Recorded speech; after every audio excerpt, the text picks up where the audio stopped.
Hey, what's up, everyone? This is Edwina coming to you for another episode of Tuesday's Queen of the Trenches on No Line, No Shine. I'm super excited today. We have technically three very awesome guests that are going to be with us today. But two will be joining us here shortly once we go live and we get them on the stream. And then we will start the interview. And I hope everyone is cooling down. Seattle was 112 degrees yesterday. It's just aggressive hot. So nobody needs that. So as we get folks coming in here to our live feed, I see people are starting to join into the chat. We will get our interview started, and then we will go from there. I'm super excited for it. Oh, and I see that they are here. So let's get them in.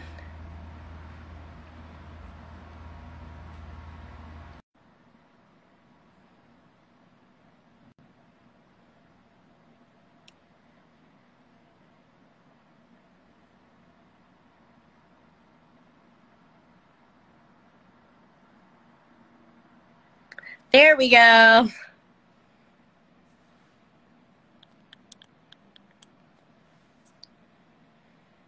All right. Can you guys hear me? Yes, you can. All right. Perfect. Well, thank you for joining us today. I'm super excited for this. So as you see, we are privileged with twins who play football together, which I think, I know it's going to sound silly, I think it's adorable, you guys. I think it's adorable that you guys play together. So we have from the Atlanta Phoenix, we have center and guard, McDaniel twins, and number 98 and 88. And I know that you guys played Alabama Fire on the 19th. What was the outcome of that game?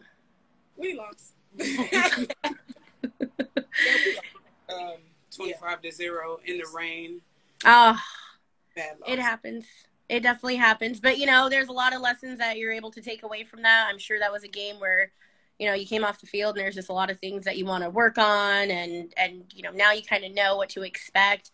I mean, even playing in the rain, how common is that where you guys are located?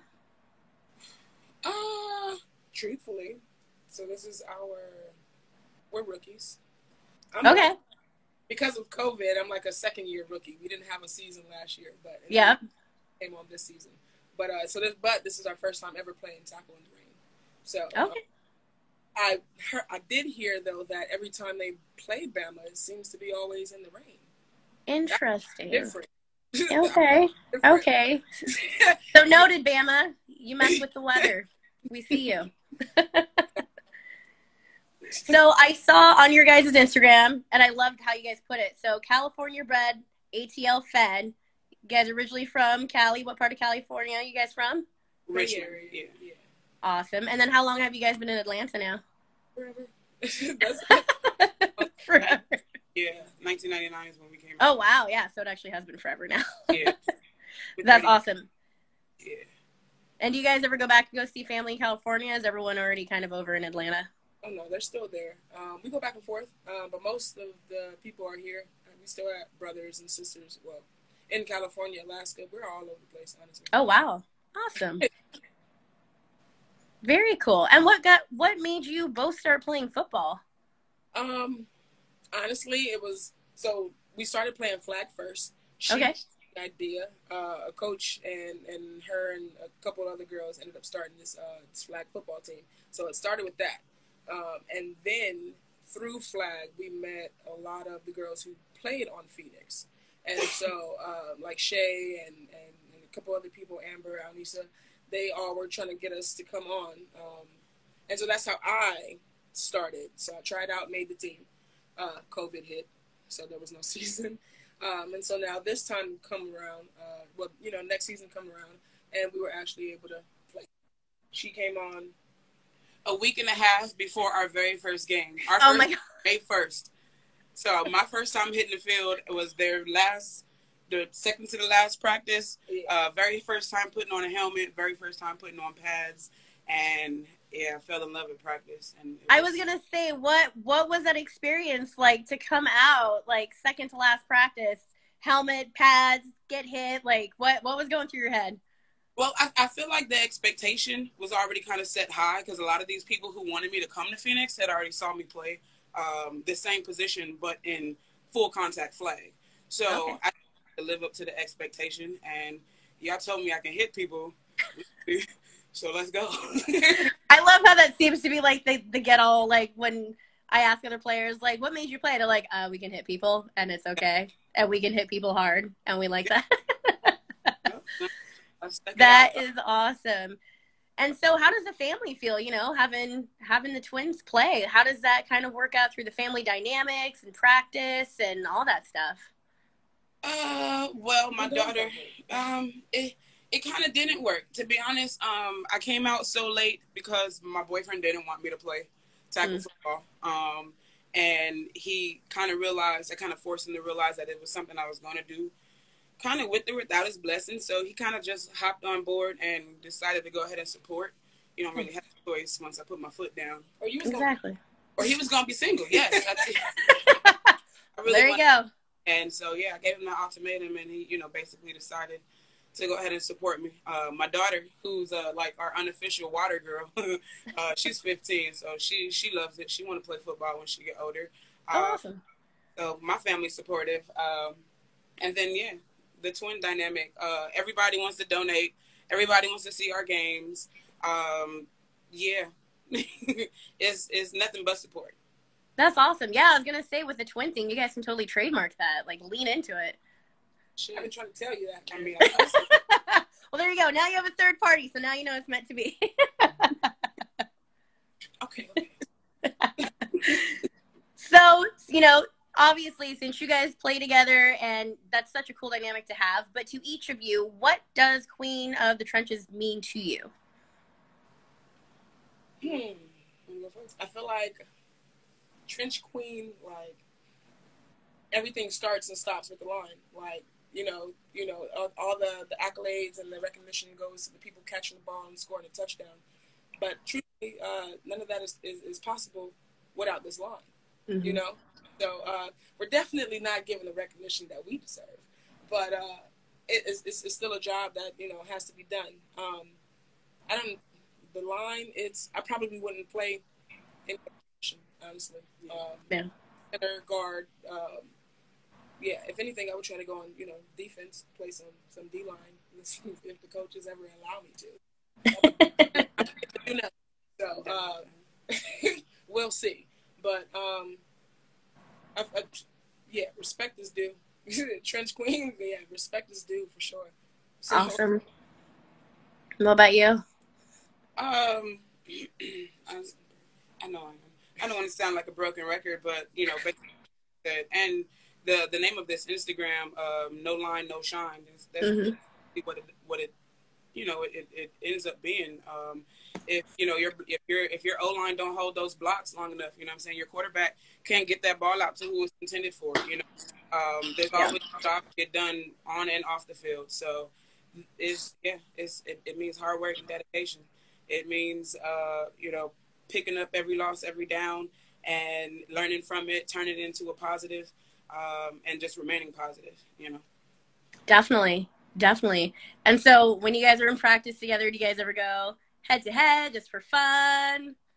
We've never been up to each other. But I think I could take her, though. She can't. Yeah, she can't. Yeah, we've never done one-on-ones with each other. Okay, so now there's a challenge. Perfect. I'm glad I set that up. Put me in the game, coach, because she's going to go down. Okay. Now I'm actually really excited. I'm going to get you on the schedule in a couple weeks. I don't want these problems. She don't want these hands. I tell her I'm the boss, and it's taking her. Still hasn't quite. I just have to reiterate, I'm the boss. I was gonna say, who's older? Who was born first? I am, by 32 minutes. Okay. Yep. Yeah, she lets you know. I was gonna say that 2 minutes is like, yep. She's just the bigger twin. That's it. That means big boss, duh. And so then, you know, having a twin is a really awesome, tight-knit thing. Do you guys have, like, any type of, like, secret language that you have when you're out there together, or any secret ways that you guys kind of communicate? And you don't have to give away your secrets. If you do, that's fine. I mean, beyond, I don't know. It's like, because it's something unspoken. Like, it's like, she looked at me, or I can look at her, and you already know what it is. Yeah. Like, yeah. Like, without even saying anything. Like, I don't know. Like, her look, I can already tell what it is. Whether she's mad, frustrated, pissed, like it, I know what it is. But we, typical, finishing each other's sentences and stuff like that. Yeah, that's us. That's awesome. Where do you want to see women's football go, within 5 to 10 years? You said you have a daughter, she's 15. As she grows older and she's looking to play football, where do you want to see women's football by the time that she puts on pads and a helmet? To where they're paid, to where they're fully insured, to where, it's not just family in the stands, but actual fans, franchises up and down, from, youth to adults. Like we're 32 years old, we got a girl on our team that's 42 years old, Yeah. It doesn't just start right. It's a lot of older people in the league. But youth to adulthood, there needs to be an outlet somewhere for all of us to be able to play, because we do play too. Definitely. That definitely makes sense. And what, especially I know you were a 2-year rookie and you're now a rookie. What is your favorite thing about this sport? Obviously besides like hitting people, but like what are, I know that's always like when I played, I was like, I love hitting people. It'd be bruised up and down and, you're proud of it. But for me, honestly, it's the practice. As much crap as I talk about practice and not wanting to do the warm up and all this, I'm more excited in practice than I am in a game. Honestly, going up against, my sisters, the girls that I play with, stand alongside left and right with every day. For me, that's my highlight. The games are just, the ice on the cake, I guess, because next year, we're coming for that. But yeah, for me, that's what it is. Practice. That's the most exciting thing for me. I couldn't get her to come to a practice. She didn't want to sweat, didn't want to no stadiums, no none of that. So it was definitely a struggle to get her out there. I was gonna say, it looks like she still has some feelings about it. I've also learned to enjoy practice too.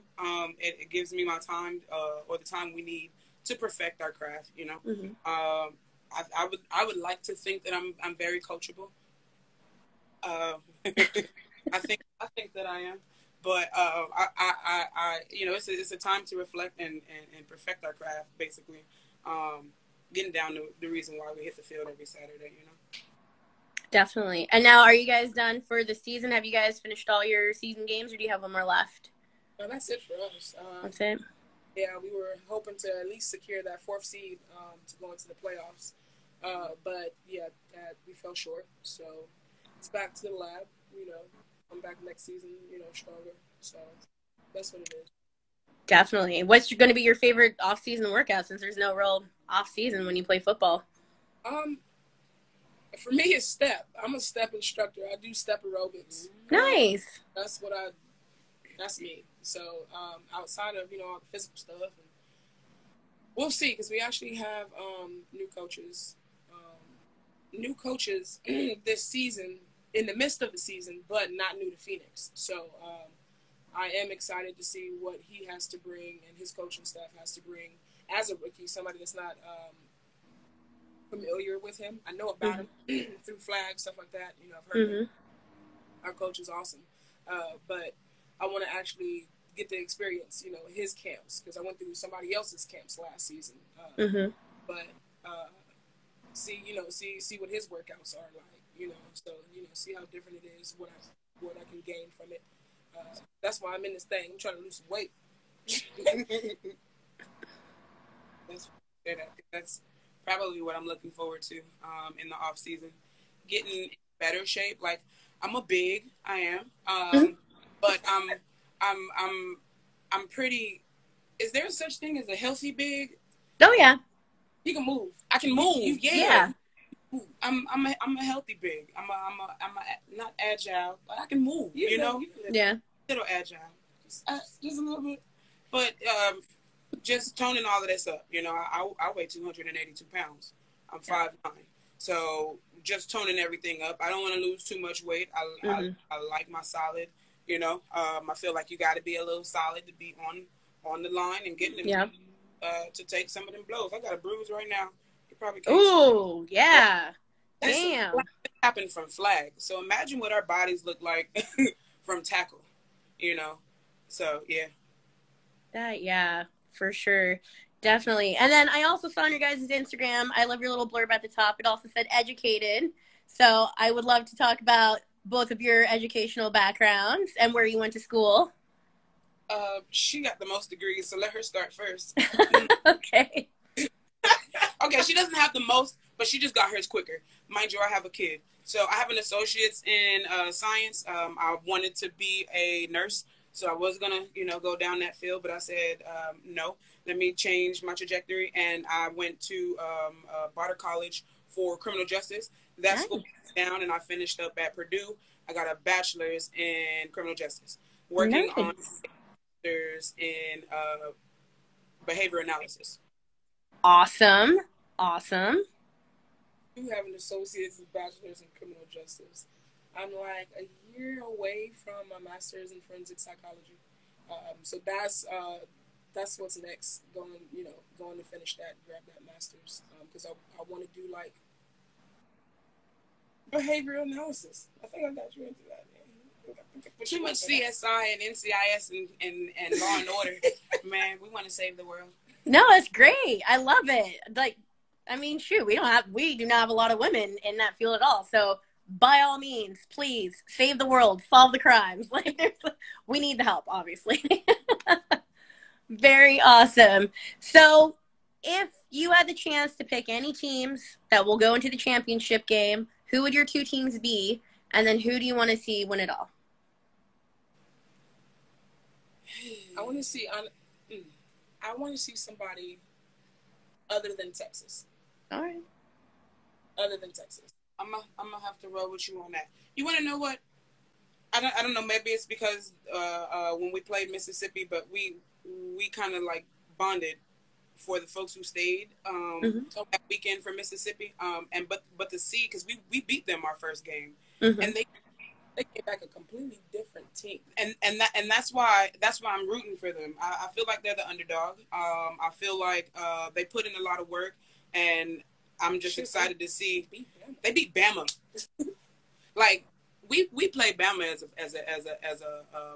in flag. We've never beat them.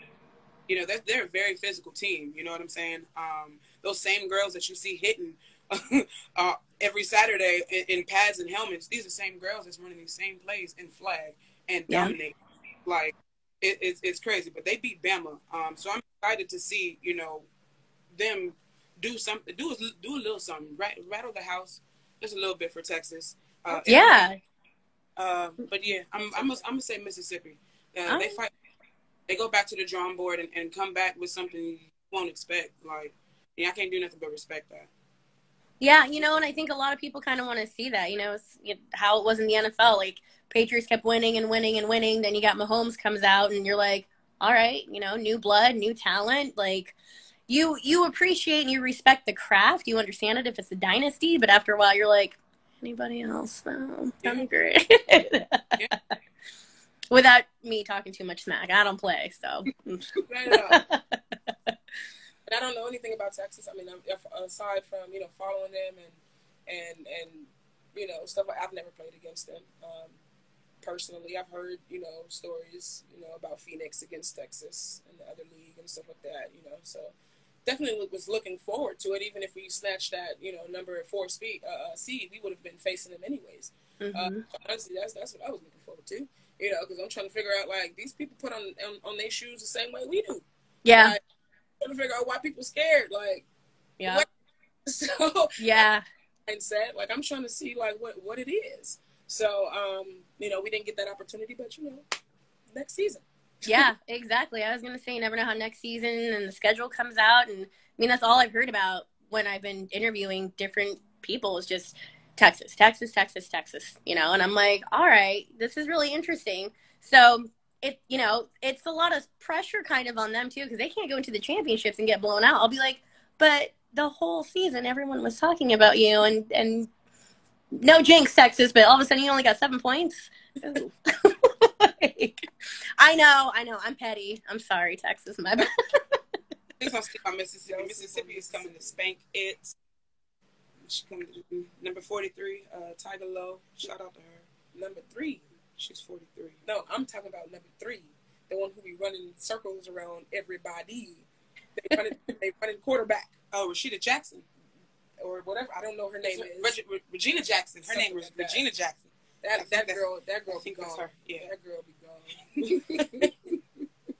This is Southern hospitality for me. Yeah. Yeah. And so who were some mentors that both of you had that you looked up to, you know, whether it was on the field, off the field, professional sports, people in your family? Who were some big mentors that played a lot of impact in your life? Honestly, like legit. So my dad played sports. My brother played sports. You know, Dad was All-American. Yeah, stuff like that. But like in high school, I think in high school we did go out to for the football team. Mm-hmm. Thought that they were trying to treat us like the boys, and we was like, no, we got to go. That was it. But we didn't play any kind of sports in high school. Oh, wow. It woke up at 30, and was like, we're gonna play full contact flag. Like, nice. Brought up the idea, and we was like, okay, let's go do it. Right. But like, there is no. I probably watch more football now because in the sport to gain better understanding about it than I ever have before. Yeah. I still don't watch football. She's still like, what's that? What that mean? So, she's still, but I actually watch the games now. So now I'm like, they all know I'm slow. I'll be like, look, coach, like, slow down for me. But like, draw it out so I can see this. But yeah, now I know what a linebacker does. Hey, yeah. I know what a linebacker is. I know what a running back is. I was that like, we woke up like, just I want to play football. That's really what it was. Versus some of these girls who like the Smileys and the, you know what I'm saying, people who have been playing Phoenix forever. Yeah. Yeah, so Ricky, for real. That's awesome, though. Well, I feel like as you get older as an adult, like, there's no real sports that you can play. Like, you're still, when you're in high school and when you're in college, like, once you get out of that and you're in the real world and you still want to be active, it's like you got to go to the gym, which I kind of think is boring, honestly. Hello. Yeah, like, you know. Out here and do great. I thought about kickball. I played a little tennis, a little bit of volleyball. I'm like, you want to know what? This is sweating for no reason. Right. Yeah, let's do it. Yeah, exactly. So football is really nice. It's nice to have that. But I feel like as an adult, there should be intramural sports for every single sport, for every single age range, just like it is in high school, just like it is in college, continued up until I'm an adult. Because I still want to play sports. I have to stop after college. Right. Right. No, you're right. Exactly. Well, this was great. I loved having you on. You guys are so much fun to just like, I love watching the interaction between you two. Like, how you guys just like bounce off each other and the personality and things like that. It's so much fun. I want to give you guys a moment if you want to do any shout outs to your team, to your coaches, of course, your unofficial water girl. Unofficial water girl. Shout out for sure. Shout out to my girls, Atlanta Phoenix, Coach Red. Came in the middle of the season, try to do something that I thought was crazy, but He gonna kill you. He knows that I'm here to save you. All the laps to run pretty soon once you get back on the field. She gonna have to do them by herself, Coach. Coach Red, I'm looking forward to it all, and a next and better season. Yeah. So. Yeah. Shout outs to our team, ATL Stallions. Oh, and our yes, don't forget our Stallions. They're my babies. I love them to death. That's 8 women flag. A lot of the girls that play tackle play flag. Yeah, so was it like 9 players? Yeah, we our team, our Stallions team has 9 players on the Phoenix team. So we're just off and off the field again. So yeah, definitely shout out to them. My unofficial water girl, that's my baby. My number 1 supporter. She's at every game. If it's close, we driving. If the tickets ain't too high, we flying. Let's go. Nice. There to go. So, yeah. I appreciate you for having us. Yeah, thank you so much. I'm really excited to see how next season is going to go for the both of you. I'm excited to definitely catch up. I will keep you guys accountable to that one-on-one challenge because I'm selfish and I want to see who's gonna win. So I'm just gonna put that out there. I put money to it. A bigger twin. You know, I've always beat her at everything. But it's okay. It's all right. It's okay. Nothing like a little sibling rivalry to make the competition and the interview fun. It's her right there. This is who I'm competing with. Nobody else matters. There you go. There you go. Twin shit. Well, thank you both so much for your time. I appreciate it. Have a wonderful off season. I hope that you guys learned so much. Stay healthy, stay cool, have a safe season next year. And I will definitely be following up, and I'd love to have you back on here and do more interviews. You, of course, we will always come. Definitely. You be safe out there. Thank you. Thank you. All right, we'll catch up with you later. Yes, ma'am. All right. Thank you so much to the McDaniels twins. They play for Atlanta Phoenix. And I'm super excited to see how their next season is going to go. They got some big changes, you know, obviously with COVID, a new season this year, a new head coach in the middle of the season. There's a lot of things that are going to be really kind of coming into focus during the off season, and a lot of things are going to change. And to see how the off season is going to go, also to see how playoffs are going to go. All I keep hearing about is Texas. I want to see where Texas is actually going to put their money where their mouth is. I'll be watching for that. So we're going to take a quick break, and we will be back with our next interview. We'll see you then.